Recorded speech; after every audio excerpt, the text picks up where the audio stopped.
What's up, guys and gals, and welcome to Veve Vibes. So I love talking all things Veve NFTs, speculation, and of course the market. I have quite a treat for you guys. I am making a tier list of all of the NFT brands, categories, however you want to call it.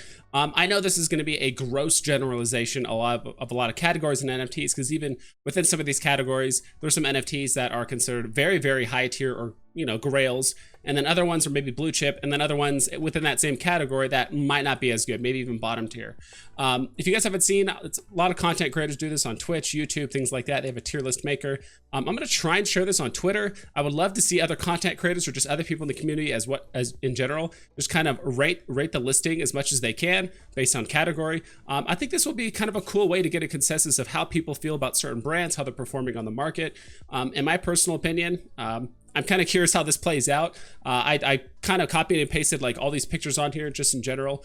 Some of them might have doubled up. I tried my best not to do, like if we see here, I'm trying to see like the, there's like Universal Pictures, that's a category, but then there's also Back to the Future 1 as well as Back to the Future 2. It just seems like it's 3 different categories, and at that point we would have 87 different logos here. And even at 42, I thought like, man, even if I talk about each logo for 30 seconds, this is going to be a 22-minute video, and that's not even including the intro if I talk less or more about certain topics. So we'll go ahead and jump into it. I'm going to try and share this as much as I can. Okay, so it looks like that is lined up.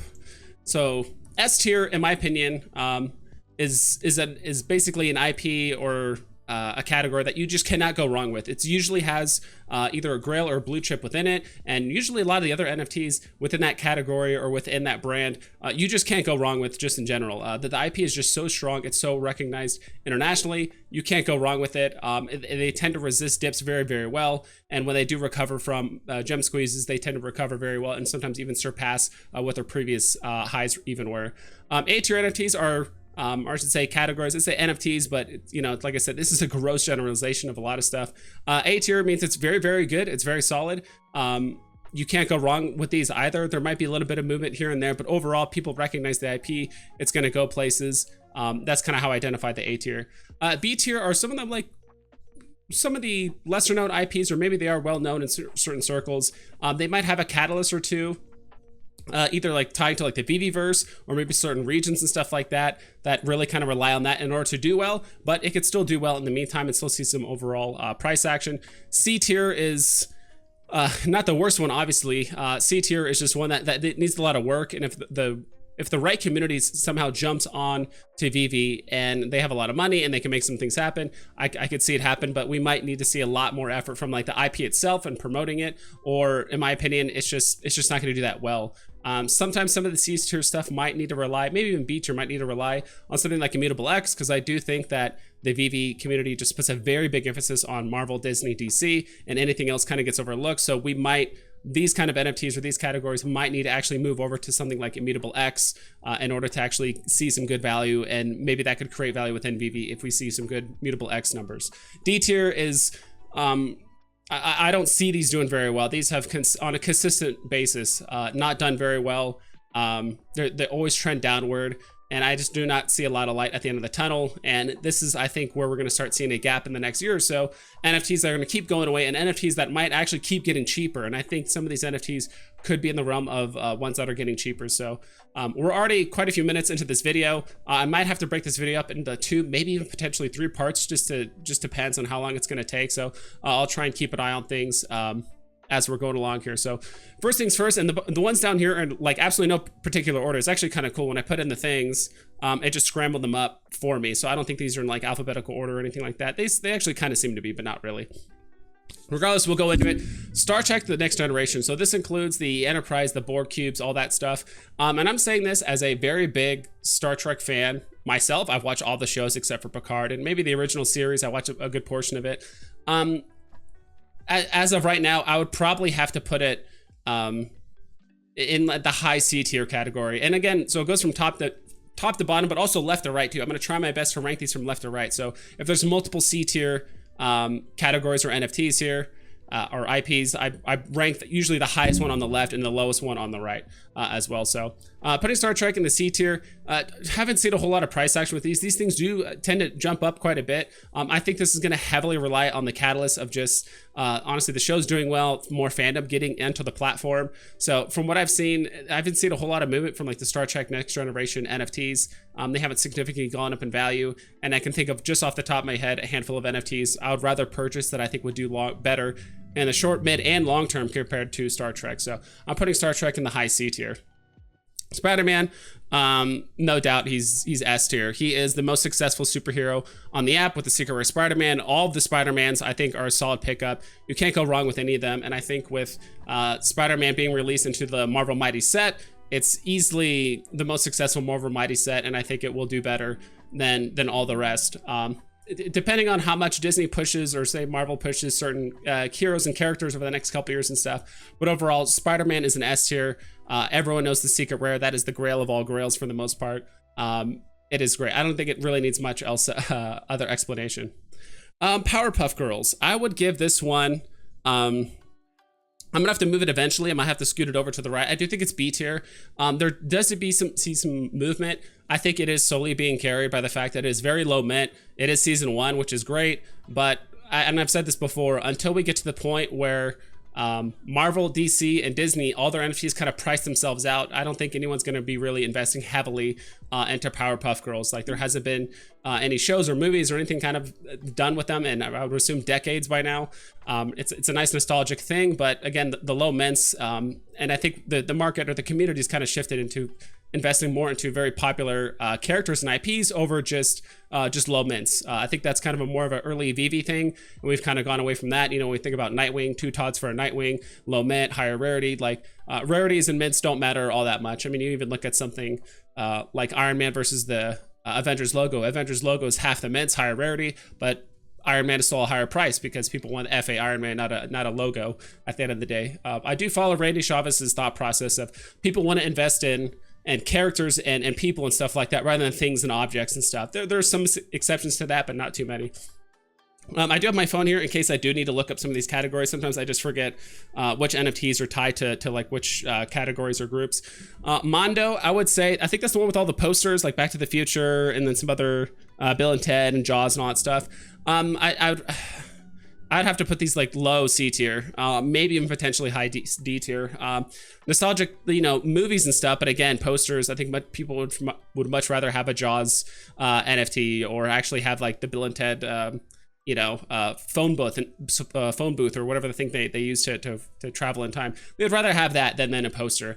At the end of the day, I haven't had too much success with this, and this is someone that has invested, tried doing short, mid, and long-term holding with a good portion of these IPs, and this is kind of my opinion on it. So Mondo, the posters, not very bullish on it.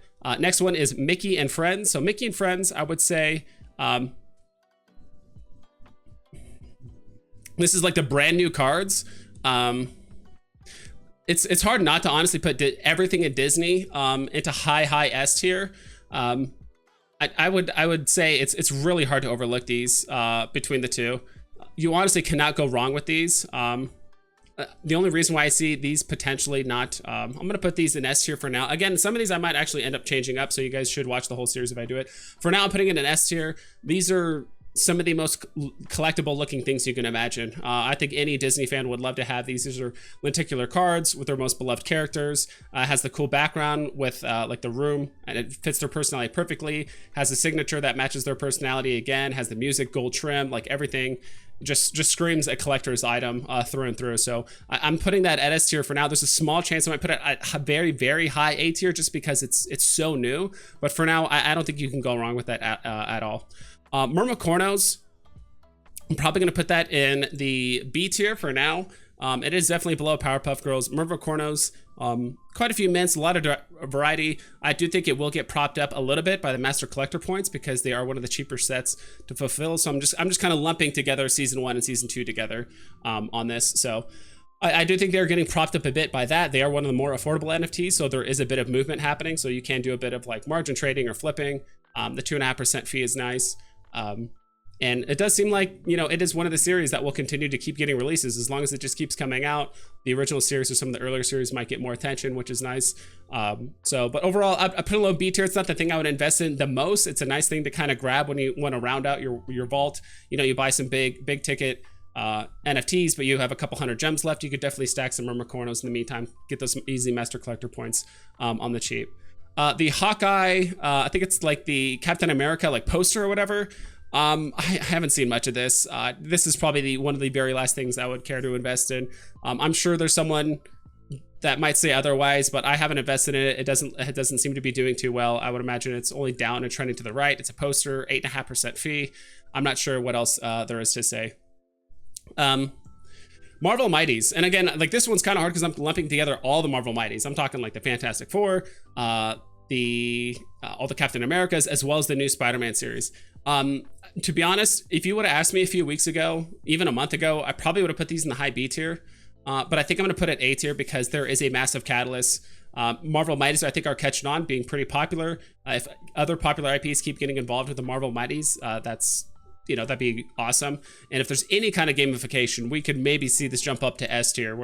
But right now, you know, I would put it in S tier, but it's leaning a little bit too heavily on the VV-verse like gamification. If it doesn't get it, so be it. It's still a solid investment. It's Marvel at the end of the day, but at the same time, until we get some sort of gamification or something going on in the VV-verse where we can rent them out or do whatever, for now, I'm going to place them in high A tier. I think it's a very solid investment. It's pretty hard to go wrong with Marvel Mighties, but if you had to pick one, I would pick the Spider-Mans. Spider-Man's or the Doctor Dooms, you know, Captain America's, they're all, you know, pick the right ones, but I think they're all pretty good. Loki. So funny enough, just the other day, Randy Chavez posted a thing saying they're announcing season 2 of Loki. I do think the alligator Lokis are very good. It is a Marvel license. It does have a kind of a big community behind it. I would say like Loki probably wasn't that big, popular of it's popular character, but until the show came out, it's pretty good. So not exactly sure where to put it. I've been debating putting it in very high B tier. The only reason why I would maybe put it in high or like low A tier is because there is a community behind it. There are people that are stacking these, and it's probably one of the first items that could get burned when we do have the option to burn those. So there could be some movement going on here, and there are some big hitters that are involved in like the kind of like alligator Loki community for the most part. So in the investment, I'd say for now, I'm going to probably put it in like low A tier. Again, I could switch it up, but that's just me personally. But yeah, I mean, I love my man Randy Chavez and like the Lokis and all that stuff, but it's not one of the first NFTs I would invest in. Frank Kozak Labbits. We're pushing 12 minutes right now, so maybe at 15 minutes we'll cut this off and do kind of like a part 2. Kozak Labbits. I love Kozak. I love Labbits. I invested them. Made some profit on a couple. Took a loss on a couple other ones. I felt like I timed the market pretty well on these. Again, when it comes to pretty much the independent artists in general, it's just they're very likely to get affected by dips. People are just much more likely to sell their independent artist stuff rather than their Marvel, their DC, their Spider-Mans, their Batmans. Like it's just more likely to happen, especially if any of those NFTs are below 300 gems. Typically, people tend to flip those just to have enough gems to play the drops, or flip a couple of those to play in the secondary market. So Labbits, I do think there is a small community behind it. I do like the fact there could be breeding. As far as I know, it hasn't been confirmed by Vivi or the Vivi-verse. I think it just leans a little too heavily on breeding and the Vivi-verse and kind of all that kind of stuff built off of it. Do I think it's as bad as Star Trek? No, but I'll probably for now put it in like the low B tier for now. But it's definitely not high B tier where it's like, it's a pretty decent investment, but could be better. Marvel X-Men, as of right now, the only NFT in this one is just Storm. People really slept on her for a long time, I think because of the hair, and I think people wanted more than just Storm. I think people were expecting some other of the X-Men to show up as well. As a huge X-Men fan, I invested quite a few of her when she was like down like the mid 30s, high 30s and stuff like that. Fortunately, I've gotten rid of her since then, but I think she's actually done pretty well, and she's probably one of the NFTs I recommend the most when people do have below 100 gems at this point. And I do think this is one that would do very, very well. I would probably put it a little bit above the alligator Lokis, because again, it's like, would you rather get an alligator Loki or a common storm, like a common version of either, I would say common storm. I do think she has more wiggle room, and if they do release more X-Men in the future, she'll just go even higher in price. So maybe we'll cut it off here. So this is the end of part 1. Please tune into part 2, which will probably be in a video the next day, or I'll figure it out going from there. So hope you guys take care, and I hope to see you guys in the next video.